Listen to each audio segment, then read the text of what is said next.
Well, hello guys. Welcome to the show. I'm Elsa Kurt, and today we have another phenomenal guest. He is Justin Barclay. He is an award-winning. He's a broadcast award-winning radio host, and he has been doing this for a lot longer than I have. So I get to talk to a real pro right after this.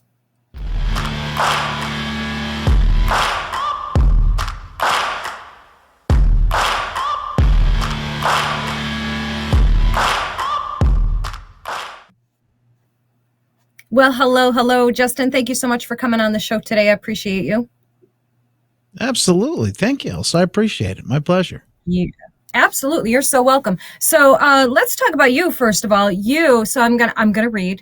Your radio career started even before you were out of high school, which is crazy to me because I was such an introverted kid. If this was even like a dream in my head, it wasn't a conscious one. This came much later in life. So I really admire that, first of all. You have been heard in all the major markets across the country. You are a frequent guest host on the Glenn Beck show, which is extremely cool. And you are also an author and, of course, host of your own show. So much to unpack here. Where do we even begin?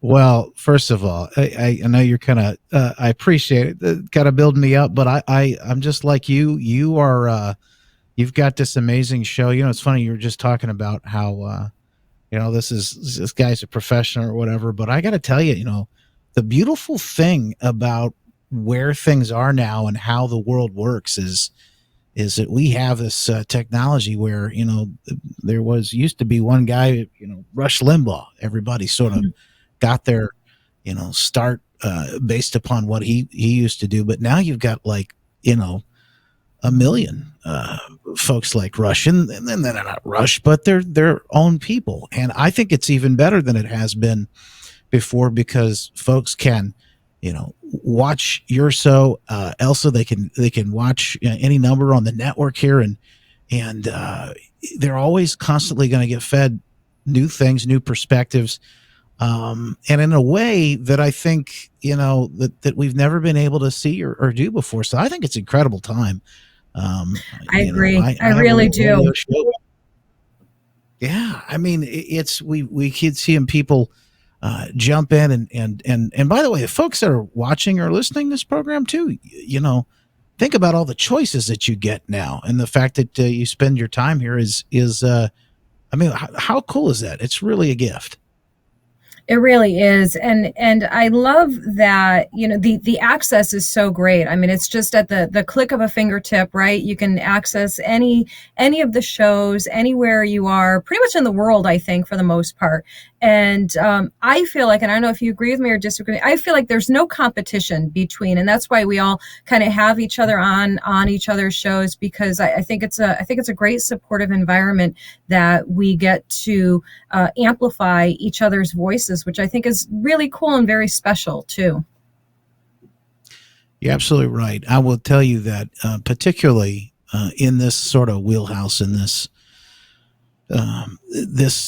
niche or whatever you want to call it, folks in the Patriot crew, they seem to be faith-based. They seem to be some of the most welcoming and really some of the, I think, the most open people. I remember a while back, there's a guy that went to a Trump rally, President Trump. I think it's a time when he's still president, and he was doing the social media thing, and I think he thought he was going to get some material that he didn't, that he might be a little more controversial that he didn't get. He got some really open and interesting people, and I think that a lot of times in the media, I say media, mainstream media, things like that, they're so busy pitting us against each other. Just people in general. I don't care, Republican, Democrat, whatever you want to call it. If we need to realize is that, we're under attack, and I'm not talking about anything partisan. I'm talking about there's a group of folks that don't like the fact that you can have your own show. They don't like the fact that the average person now can go create something. You've got your phone. You open that thing up and create a a TikTok or a Instagram or a YouTube or any number of those things. When I got started in radio, I was a kid. I had to go to work for a radio station. I mean, you had to get, it's like you had to go knock down the gatekeeper and all that. And now just people are able to create their own and start from scratch. I mean, it's a pretty powerful time. And by the way, this is what I'm saying. I think this is what we're fighting against. We're fighting against people who don't really want that to happen. But the good news is we don't back down. I know you don't. That's right. Heck no. Heck no. No, I like a good fight. I like a good scrap. So that's my contrary nature. Tell me I can't, and now I must. If you tell me I can't. That's right. And you're so right, Justin. I think we collectively, as the people, terrify them, and them being these upper echelon leaders who just want us, like you said, want us fighting against each other, want us hating each other, want us divided, and they don't want us talking to each other. And in a lot of ways, I speak only about, in my opinion, the people who just simply consume and digest nonstop mainstream corporate media news. They are the ones, I think, that are so resistant to conversation and just hearing, hang on a second, we're not so different. We don't have to be so combative with each other just because we come from different perspectives and different backgrounds and different views. We can actually, like once upon a time, remember those days when we could just have a conversation and we can agree to disagree and still be civil and kind. And I think shows like ours and all of the ones that are out there are making that possible. So you are 100% correct that this is a way for us to truly communicate with each other on a level where we can all be at. I got to ask you, I want you to tell me about your show. You cover all the main topics, the big news, which means that you're a huge news consumer yourself, obviously, because you have to be, right? I want to know, how does that not just suck you down into the abyss? Because I know when I do my small news bites, I force myself to watch and read and listen to both sides, to all sides. So I have a rounded view of things, and I truly feel drained after and just kind of miserable, and I need to decompress. How do you do it? Because it's the main thing that you do, right? Well, I'll tell you, I never really wanted to do what I'm doing now, as far as politics and news of the day kind of stuff. I was I was on the radio for many years at different music radio stations and rock and top 40 hits, that type of thing. And I morning shows. So it's about pop culture that to me now seems, and it's tough to think about this, but that to me now seems terrifying. I would have to look at the pop culture and watch the Oscars and then focus on what Kim Kardashian or her sisters did. And I don't know. To me, that just sounds, I don't even want to think about it, like a nightmare. Yes. But I do pay attention to what's happening in the world now. I got two daughters. One's two, and the other just turned 4 months. So I have to pay attention to what's going on. Back in 2020, I really became forced. I was doing this talk show, and it was, I mean, we talked about a little bit of everything, but it wasn't as serious as it is today, because we really weren't facing, I don't think, up close and personal the way things really broke loose in 2020. The same thing. So that kind of drew me in. And I realized, okay, people really need to hear the truth. And it goes back to probably 2015, 2016, when President Trump came down the escalator. And I started seeing stories about him and things that he may have said. Can you believe he said this? And can you believe he did that? And I'll go, wait a minute. I would just watch this news conference. I just saw this. That's not what happened. And so the things that were being said and the way that the world kind of worked, and knowing what I know behind the scenes with the news media and how things work, I said, things are a little bit off here. So that, along with 2020, as I started reading into the stories, particularly around the pandemic, they're just leaving a lot out. And I thought, hey, call me crazy. I kind of feel like you need to know everything. Like, I kind of feel like you ought to have all of the information, the best information, so that you can make the best decisions for you and your family. I think you ought to have it. I think you deserve to, and I think that the better off your information, the more informed you are, the better off we are, not just for you and your family, but for this country as well. I think in order to have the freedom that we enjoy in America, this is our country's government, of the people, for the people, by the people. This is we the people, and we have to be informed in order for this whole thing to work. So when they're lying to us, or when they're leaving bits and pieces out, which I think is still lying, right? By omission, you're just leaving By things out. omission, yes. I think, I think there's something off about that, and it also affects and really impacts how the country runs. So we have to. And back in 2020, I started really plugging in and getting the information out to the people, and sharing stories. And still to this day, I'll get questions. How do you get to talk about what you talk about on the radio? Why do they? I can't believe they actually allow you to do it. But it's a great question. How do they? I got great. I really got great folks I work for here, and our particular. I work for one of these big companies. I won't say the name, but I'll say that our particular small local company within the big company does so well that I think they just kind of let our folks get away with what we get away with. My boss is one of the best, and also I think there's a little bit of a, I think there's a little bit of a divine providence in there. I think we're here for such a time as this, and I think God's got a hand in it. So I think that's a big piece of it. But it can be very. You just mentioned, how do you do that? How do you look at everything and try and stay sane? Some days it's tough, right? Mm-hmm. I mean, you look at all the things I say in my show. It's like constantly coming out this stuff, the news headlines. It's like you're drinking from a fire hose. I feel that every day, and I think we all, especially if we're like locked in on these things. And I have a couple of things that I like to do. First of all, you got to turn it on and off at certain times. At least I know I have to. I can't stay in it.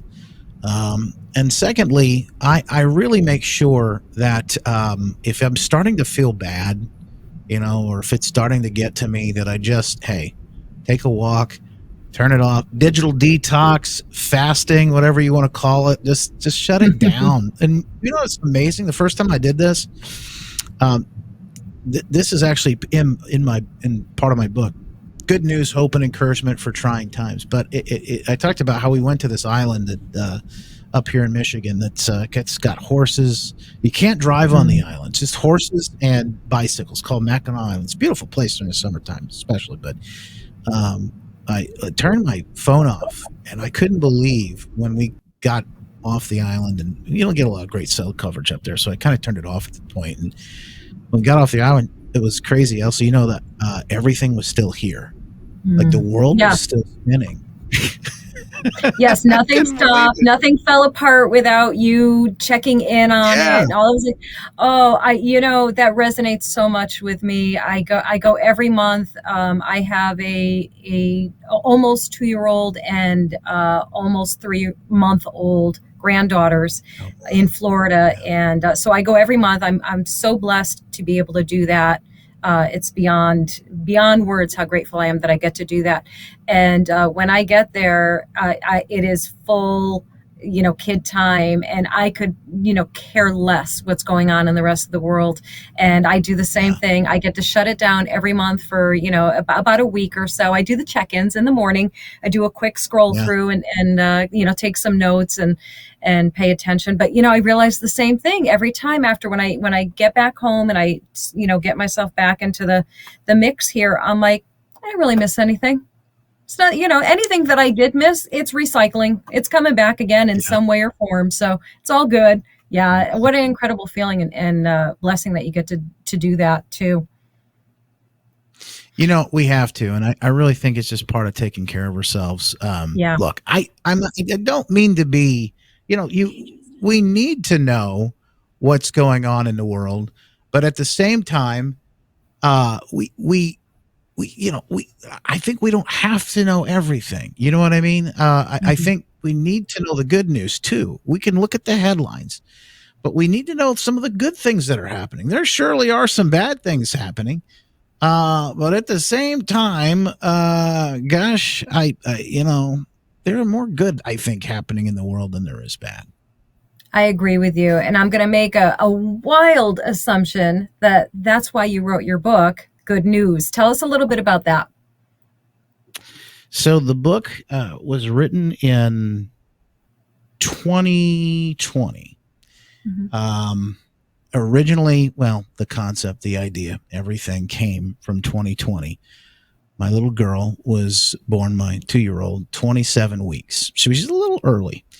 Mm. Unfortunately, I don't know, to be honest with you. I say a little early. I think for God, she was right on time, you know.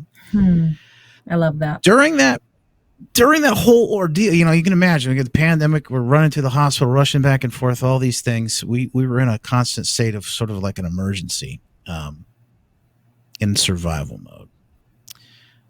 But there was something about it. We still had yet a bit of a peace through it all, a peace beyond understanding. I can say it was wild. We spent from the day my wife's water broke to the day we brought our little girl home, we spent 77 days in the hospital. So it was an ordeal. But she thankfully didn't have anything really wrong with her. She was just here a Amazing. little early. We got actually got a blessing out of it. We got to see her. Yeah. They talk about in the Bible, knit together in the womb. We got to see her being finished off, knit together there in person, and got to hold her through that experience. That's Um, amazing. What an there were incredible, there were quite a incredible. few blessings through that. Yeah, it really was. Um, so I got that experience. But as things were going, and I talk about her story in the book, people would reach out to me a lot of times as we're talking about the news and things are going on, feeling hopeless, feeling Mm. helpless, and they I could tell they were just walking around with something heavy on their shoulders, the weight of the world. And I wanted to see if I could, I just felt called to like help them see that there was, um, you know, there was, there was good news, that they could focus on some things that I think that would help them. And in fact, if if we think about this, um, the helplessness, a lot of times that we feel, I think that's sometimes intentional. I think we're being led down a path in a lot of ways to make us feel like there's nothing we can do.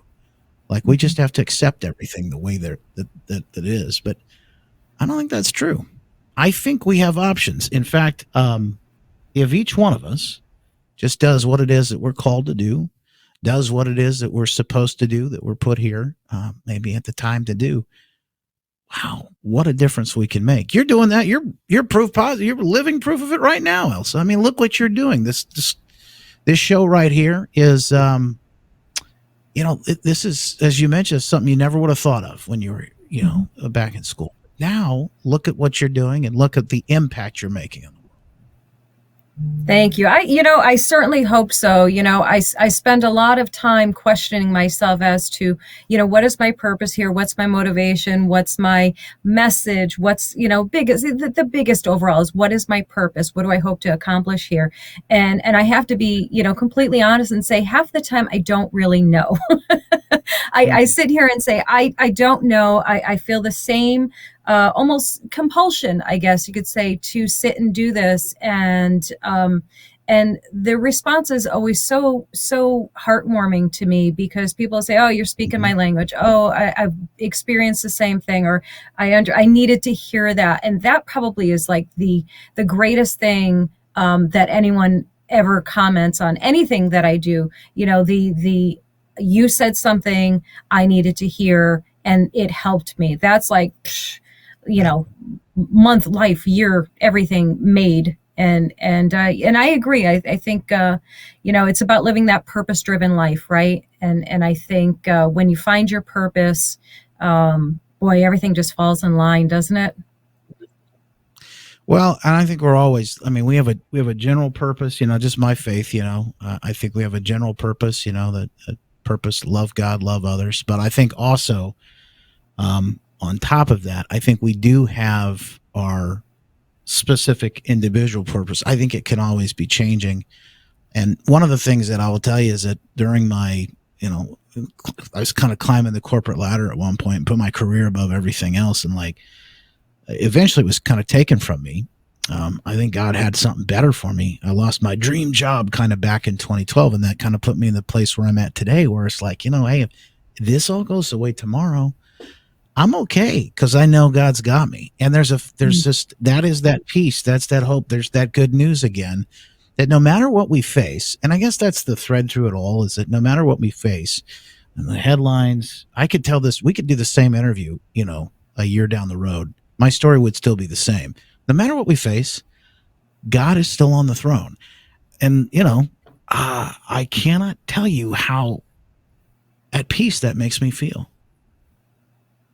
Yes, absolutely. I'm right there with you on that. And I'm new to this whole faith journey, to be perfectly honest. It's always been a process, but this is, over the past year has been the first time where I've really embraced faith and my absolute trust and love and God and his purpose. And wow, it is so life-changing. And it's one of those things, and I don't know, how long you've been on this trip. This has been a lifelong thing for you, and I want to know that. But it's something that I just want to share with everyone I meet, because I just, like you said, there's so much despair and so much sadness and discontent in the world. And I think when you know Jesus, when you have faith, that changes everything for you in all of the best ways. And so, even when times are difficult and the challenges are great, you can still say, it's okay because I know God has me. So it's an incredible feeling. Tell me, if you don't mind, a little bit about your own faith journey and how you came to believe and feel this. Well, I was, ever since I was a kid, I was raised going to church. Now, I was adopted. And so at 3 months old, my parents brought me home. And one of the things that my birth mom, who didn't really want to give me up, she wanted to keep me. But at the time, I think, her mom and had felt like that was the best decision. One of the most selfless things that she could do, and I will tell you that I know she probably still wrestles with this, but it was such a blessing. She made one request, and that one request of my parents, or my parents who raised me, was that they would take me to church. And so that's what happened. In fact, when my 14 months later, my brother was born. My parents thought they couldn't have kids, and they had miscarriage after miscarriage. And then they got me home, and I guess all the pressure was off, and they were able to have my brother. And I kind of tell him every now and then from time to time, just remind him, hey, buddy, remember, you're only here because of me. But God had a plan. Awesome. I mean, what miraculous. He just had a plan through that. And then I learned about a year or so back, I asked my mom how she got saved. And she said, well, she had gone to church when she was younger, but she never really got saved until after she started going back to church when she was asked to bring me. So I thought, What a blessing. Look at God working there. And of course, I went through a Sunday school and church and all that as a kid. And I remember, obviously getting saved and getting baptized at a young age, but I had kind of gone off my own sort of path for a while. And back in 2012, when I lost that job, everything else, I kind of decided got pulled back, I think. He welcomed me with open arms. What about you? I'm very curious to hear about you. This is very new for you, and I don't want to turn the tables and start interviewing you here, but I'm really curious about this, you know? No, I love this. This is I'm so enjoying this conversation, just so much, all of it. And I will tell you as quickly as I can, because I don't want to take the attention off of you. That I've always felt this draw towards faith. I wasn't raised with religion or going to the church or any of those things, so it was a very awkward, inexplicable feeling that I've always had and have pushed away because I felt embarrassed by it, because nobody I knew talked about God or faith or religion or their beliefs or any of those things. It was so not a conversation. And I don't know what I honestly, God, it would take me forever to find the moment where I just said, you know what? I am so deeply, profoundly moved by reading passages from the Bible, or when I hear them, or when I hear certain quotes. When you quoted earlier, for such a time as this, from the book of Esther, it made my heart beat a little faster, because I was like, oh, it's on my phone. That's my phone screen. Born for such a time. You're born for such a time as this, and it's my grandchildren. Pictures of them all around it, and I believe that. I believe that for your children. I believe that. Wholeheartedly, that we were born for such a time as this. Our children and grandchildren were born for such a time as this. People have asked me, I've heard people say and ask me many times, where don't you think it's really scary and terrible to bring children into the world right now? And I say, absolutely not. They were born for such a time as this. The world needs them, and that's why they're here. And it just took me being able to say, you know what, I believe this, I feel it, I trust it, and I'm not afraid of it anymore. And that's where I'm at. And now I'm like playing the catch up game, and I'm learning all the things like you already know. And it's so much fun. It's such a great feeling. I love it. Thank you for asking. Now, that's the thing, though. We're always learning, and we're always deepening that relationship with him. So every day is something new, and it has its own blessings. And I just encourage you, continue to share that, and continue to dig in deeper, because I can see he's working in and through you, and in this program, and that's a powerful thing. The things that he wants to accomplish, he can only accomplish. Well, he could do whatever he wants. He's God, but I got to tell you that when we work with him, when we're obedient, just amazing things can happen. It really is amazing. So true. And I tell you, I do what we all do for our interviews. We do some prep. I line up some questions. You see me glancing down here and there, and sometimes you just have to let the conversations go where they go, right? Go where you're lead to talk about.